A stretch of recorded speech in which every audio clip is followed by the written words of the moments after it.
Hello UPSC aspirants, my name is Shambhavi. Hope you all are doing well. So अभी तक हम लोग history को स्टडी आउट कर रहे थे. हम लोगों ने कंप्लीट हिस्ट्री लास्ट वीडियो में फिनिश अप करी with all the chapters, all the exercises, everything. So आज से हम लोग यहाँ पर ज्योग्राफी को स्टार्ट करने वाले हैं, दैट इज़ फ्रॉम क्लास 6. और इसमें ज्योग्राफी में इन टोटल 8 चैप्टर्स हैं, तो हम लोग सारों को स्टडी करेंगे. यहाँ पे सारे चैप्टर्स की समरी को स्टडी करेंगे, एक्सरसाइजेस को सॉल्व करेंगे.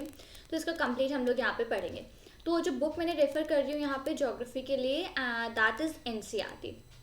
तो क्लास 6 की जो NCERT है उसी से हम लोग ज्योग्राफी को फर्स्ट ऑफ ऑल पूरा स्टडी करेंगे और इसके सारे एक्सरसाइजेस को सॉल्व करेंगे, समरीज को अंडरस्टैंड करेंगे.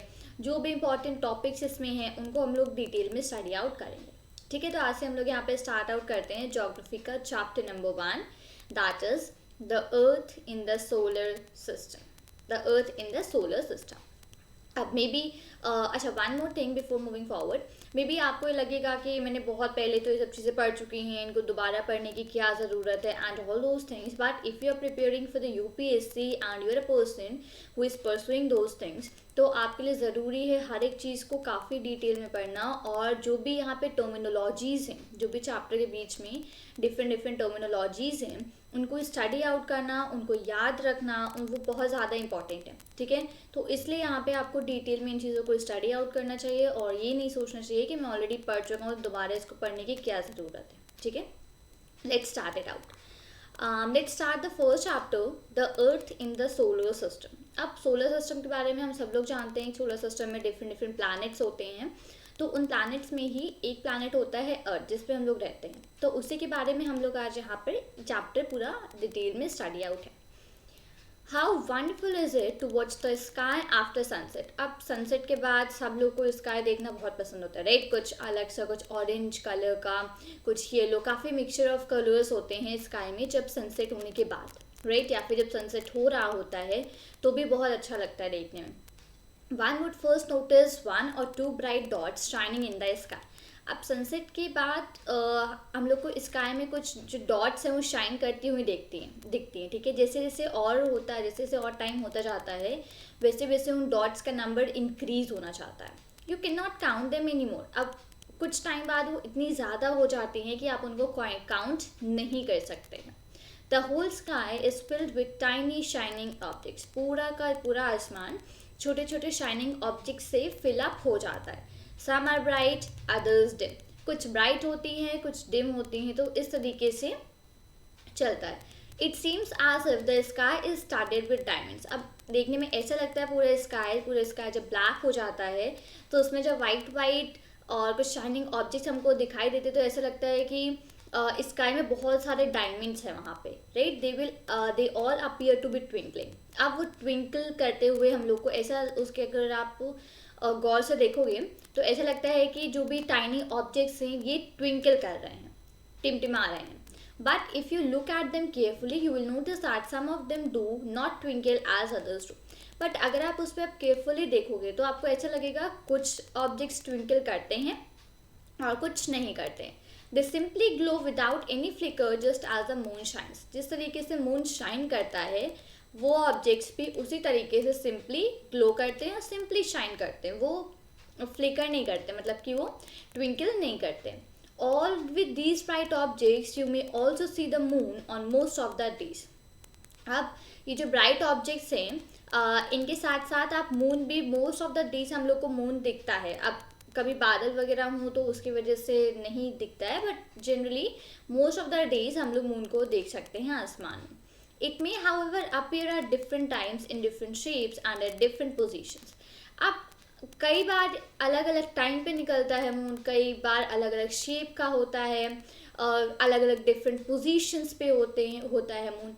तो शेप चेंज होता रहता है, पोजीशन चेंज होती रहती है और अपीयर होने का टाइम चेंज होता रहता है मून का, right. So you can see the full moon only once in about a month. अब जो फुल मून होता है हम लोग उसको एक महीने बस एक ही बार देख सकते हैं और उसको हम लोग बोलते हैं या तो फुल मून नाइट या फिर पूर्णिमा. अगर आप 1 सेकेंड, मैं 1 सेकेंड हाईलाइटर ले लूँ.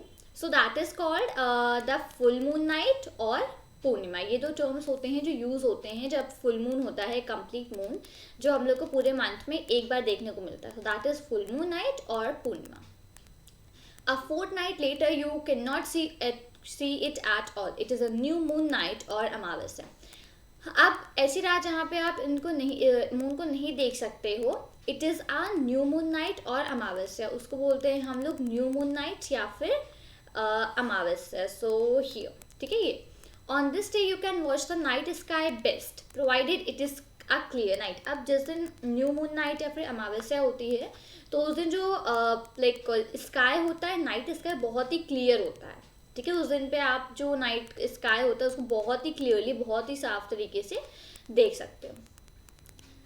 Do you wonder why can not we see the moon and all those bright tiny objects during day time. अब क्या आपने ऐसा सोचा है कभी कि जो भी ये मून है और जो टाइनी ऑब्जेक्ट्स जो शाइन करते हैं, जो ब्राइट हम लोग को आसमान में दिखते हैं रात के टाइम, तो रात के टाइम के सिवा हम लोग उनको दिन के टाइम क्यों नहीं देख सकते? It is because the very bright light of the sun does not allow us to see all these bright objects of the night sky. इसका रीज़न ये है कि सन की जो लाइट होती है वो इतनी ज़्यादा ब्राइट होती है कि सन की लाइट हम लोग को अलाउ नहीं करती है कि हम ये सब ब्राइट ऑब्जेक्ट्स को देखें, वो भी दिन के टाइम पे, ठीक है। तो इसलिए जो सन की लाइट होती है वो हमको सिर्फ रात के टाइम पे इसको अलाउ करती है ब्राइट ऑब्जेक्ट्स को, कि हम इन ऑब्जेक्ट्स को देख पाएँ। The sun, the moon and all those objects shining in the night sky are called celestial bodies. अब जो सन होता है, मून और भी जो ऑब्जेक्ट्स रात में शाइन करते हैं नाइट स्काई में, उनको बोलते हैं हम लोग सेलेस्टियल बॉडीज। अब यहाँ पे ये टर्म है, इसको प्लीज याद रखिएगा, ठीक है। Some celestial bodies are very big and hot. अब कुछ सेलेस्टियल बॉडीज ऐसी होती है जो बहुत बड़ी होती हैं और हॉट होती हैं। They are made up of gases, वो गैसेस की बनी होती है। They have their own heat and light, उनके पास खुद की हीट और खुद की लाइट होती है। Which they emit in large amounts, जो कि वो लार्ज अमाउंट्स में एमिट करती हैं, ठीक है, मतलब रिलीज करती हैं लार्ज अमाउंट में, काफ़ी ज़्यादा अमाउंट में रिलीज करती हैं। These celestial bodies are called stars. इन सेलेस्टियल बॉडीज को हम लोग क्या बोलते हैं? स्टार्स, ठीक है। कुछ सेलेस्टियल बॉडीज काफ़ी बड़ी होती हैं और वो गैसेस से बनी होती है, उनके पास खुद की हीट होती है, खुद की लाइट होती है और वो काफ़ी लार्ज अमाउंट में हीट और लाइट को एमिट करती हैं। तो उन सेलेस्टियल बॉडीज़ को हम लोग बोलते हैं स्टार्स। तो जो सन है, सन भी एक तरीके का स्टार ही है। 1 सेकेंड, सन भी एक तरीके का star, sun is a star. अब क्यों? क्योंकि सन खुद का एक तो सेलेस्टियल बॉडी है, वो सन काफ़ी बिग होता है, बड़ा होता है, गर्म होता है, गैसेस से मिलकर बना होता है, खुद की हीट होती है, खुद की लाइट होती है। तो जो भी सेलेस्टियल बॉडीज के पास ये सारी प्रॉपर्टीज होती हैं, those are called as stars. तो सन के पास खुद की सारी प्रॉपर्टीज तो हैं, राइट। तो इसी वजह से सन को हम लोग बोलते हैं the sun is a star. Countless twinkling stars in the night sky are similar to the sun. अब अनगिनत जो स्टार्स ट्विंकल करते हैं रात में आसमान में, तो वो सन के बराबर ही होते हैं, but we do not feel their heat और लाइट। पर हम लोग को अब उनकी हीट और लाइट नहीं फील होती। जैसे सन होता है, सन की हीट, सन की लाइट हम लोग को सब कुछ फील होती है, बट जो स्टार्स होते हैं उनकी ना तो हीट और ना लाइट हमको फील होती है। But we do not feel the heat और light and they also look so tiny, और वो बहुत ही ज़्यादा हम लोग को छोटे लगते हैं देखने में। क्यों? क्योंकि वो हमसे बहुत बहुत बहुत ज़्यादा दूर है, ठीक है। आसमान में हम लोग को ऐसे देखने में लगता है कि वो दूर हैं, बट इतना ज़्यादा नहीं समझ में आता है, लेकिन वो हमसे बहुत बहुत बहुत ज़्यादा दूर है, ठीक है। तो इसलिए उनकी ना तो हमको हीट फील होती है और ना ही हमको उनकी लाइट फील होती है, ठीक है। तो ये रीज़न होता है। You must have noticed that all objects look smaller when they're seen from a distance. अब आप ये जनरल नॉर्मल एक बात है कि अगर आप किसी भी ऑब्जेक्ट को दूर से देखोगे तो ऑब्वियसली वो ऑब्जेक्ट आपको छोटा दिखेगा। जितनी ज़्यादा दूर से आप उसको देखते जाओगे उतना ही ज़्यादा वो ऑब्जेक्ट आपको छोटा दिखता जाएगा। How small an aeroplane looks when it is flying at a great height. अब काफ़ी ऊंची हाइट पे जब कोई एरोप्लेन फ्लाई होता है तो कितना छोटा लगता है, और रियल में कितना छोटा होता है वो आप जानते हो। रियल में बहुत ज़्यादा बड़ा होता है एरोप्लेन, बट हम लोग जब उसको फ्लाई होते देखते हैं स्काई में, और अगर वो काफ़ी हाइट पे है तो हम लोग को ऐसा लगता है देखने में कि बहुत छोटा एरोप्लेन है, right. While watching the night sky, you may have noticed various patterns formed by different groups of stars. अब रात में जो आप आसमान पे देखते हो तो मे बी आपने नोटिस किया होगा कि जो स्टार्स हैं, स्टार्स के ग्रुप का अलग अलग तरीके के पैटर्न फॉर्म करते हैं. जो स्टार्स का ग्रुप होता है वो अलग अलग तरीके के पैटर्न फॉर्म करते हैं. इनको बोलते हैं हम लोग कॉन्स्टिलेशंस. तो मैं इसको यहाँ पे एक सेकेंड लिख दूँ, यहाँ से यहाँ तक, ठीक है.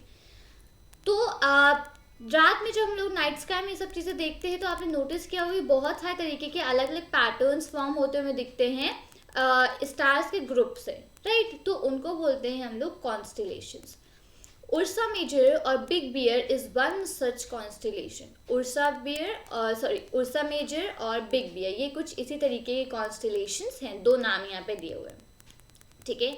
One of the most easily recognisable constellation is the सप्त ऋषि. सप्त मीन्स 7 एंड ऋषि मतलब सेजेस. अब यहाँ पे जो सबसे ज़्यादा ईजली हम लोग को जो रिकॉग्नाइज कर लेते हैं हम लोग कॉन्स्टिलेशन, जो सबसे ज़्यादा हम लोग को कॉन्स्टिलेशन आसानी से देखने को रिकॉग्नाइज हो जाता है, उसको बोलते हैं हम लोग सप्त ऋषि, ठीक है. सप्त मतलब कि 7 और ऋषि मतलब कि sages. It is a group of 7 stars. 7 stars का एक्चुअली ना ये ग्रुप होता है, ठीक है.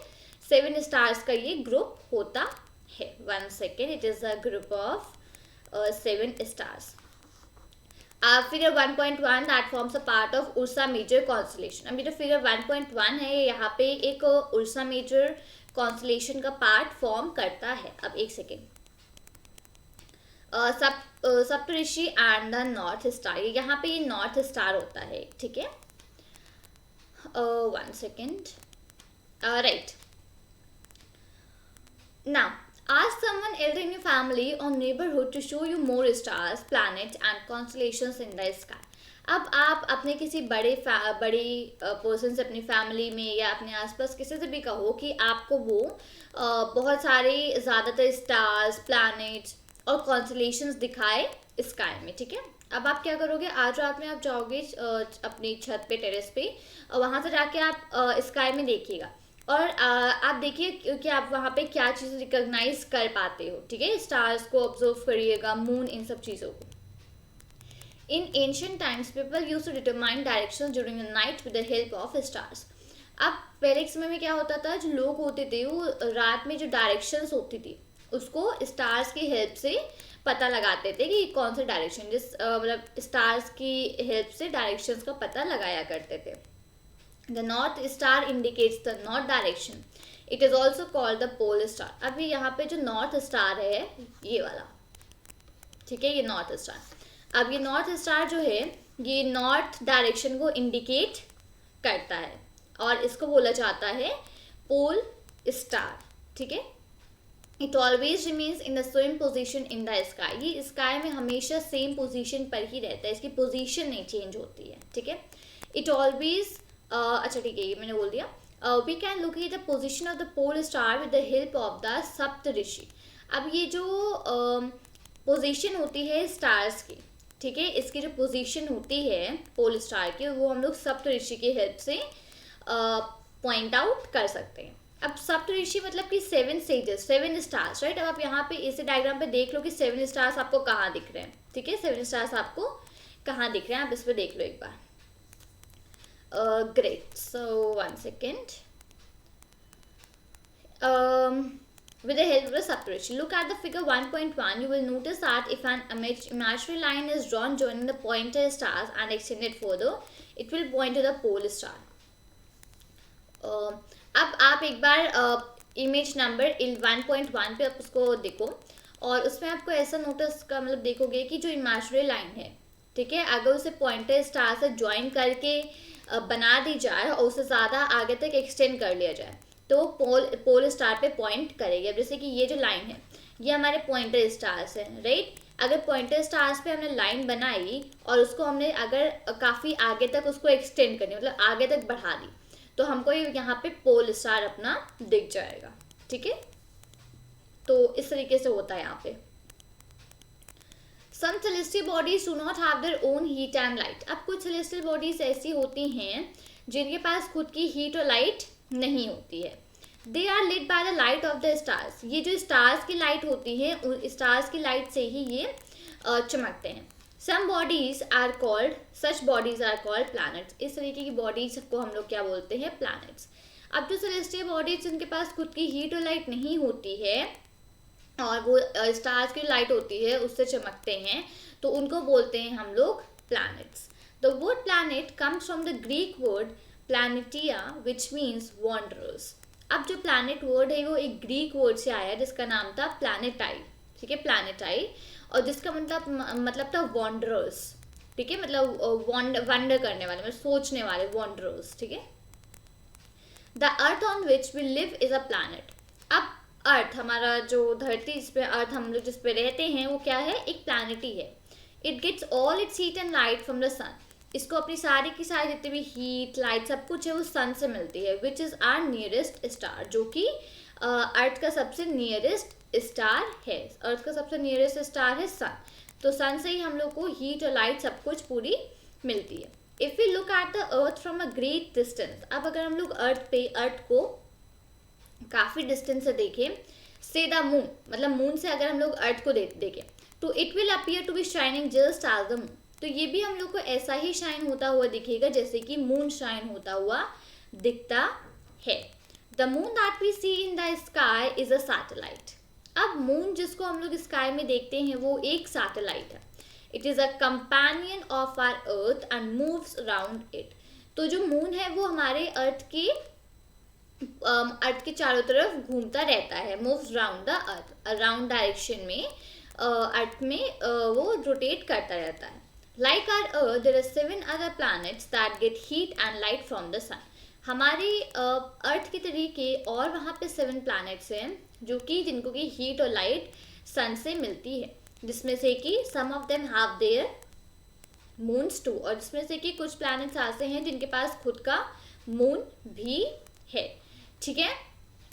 तो यहाँ पे हम लोगों ने क्या क्या टर्मिनोलॉजीज को पढ़ा? हम लोगों ने पढ़ा था full moon, new moon, celestial bodies, stars के बारे में पढ़ा, कॉन्स्टलेशन के बारे में पढ़ा, पोल स्टार के बारे में पढ़ा और प्लैनेट के बारे में पढ़ा, ठीक है। तो अभी तक हम लोगों ने ये रिस्पेक्टिव टॉपिक्स को भी यहाँ पे स्टडी किया है। अब आगे मैं फर्दर चलती हूँ और नेक्स्ट टॉपिक्स पे हम लोग आगे बढ़ते हैं। 1 सेकेंड, ठीक है। द सोलर सिस्टम, अच्छा सबसे पहले इंटरेस्टिंग फैक्ट पढ़ लेते हैं। Jupiter, Saturn and Uranus have rings around them. अब 3 ऐसे प्लैनेट्स हैं जो कि है जुपिटर, सैटर्न और यूरानस। तो इन तीनों प्लैनेट्स में उनके पूरे मतलब अराउंड देम, उनके आसपास पूरे में रिंग्स होती हैं। These are belts of small debris. अभी जो बेल्ट होती है, ये जो मतलब जो रिंग्स होती हैं वो क्या होती है? वो स्मॉल डेब्रिस की बेल्ट्स होती हैं। These rings may be seen from the earth with the help of powerful telescopes. अब जो पावरफुल टेलीस्कोप्स होते हैं उनकी हेल्प से मे बी आपको अर्थ से रिंग्स को देखने को मिल जाए, जो भी पावरफुल टेलीस्कोप्स होते हैं उनकी हेल्प से, ठीक है।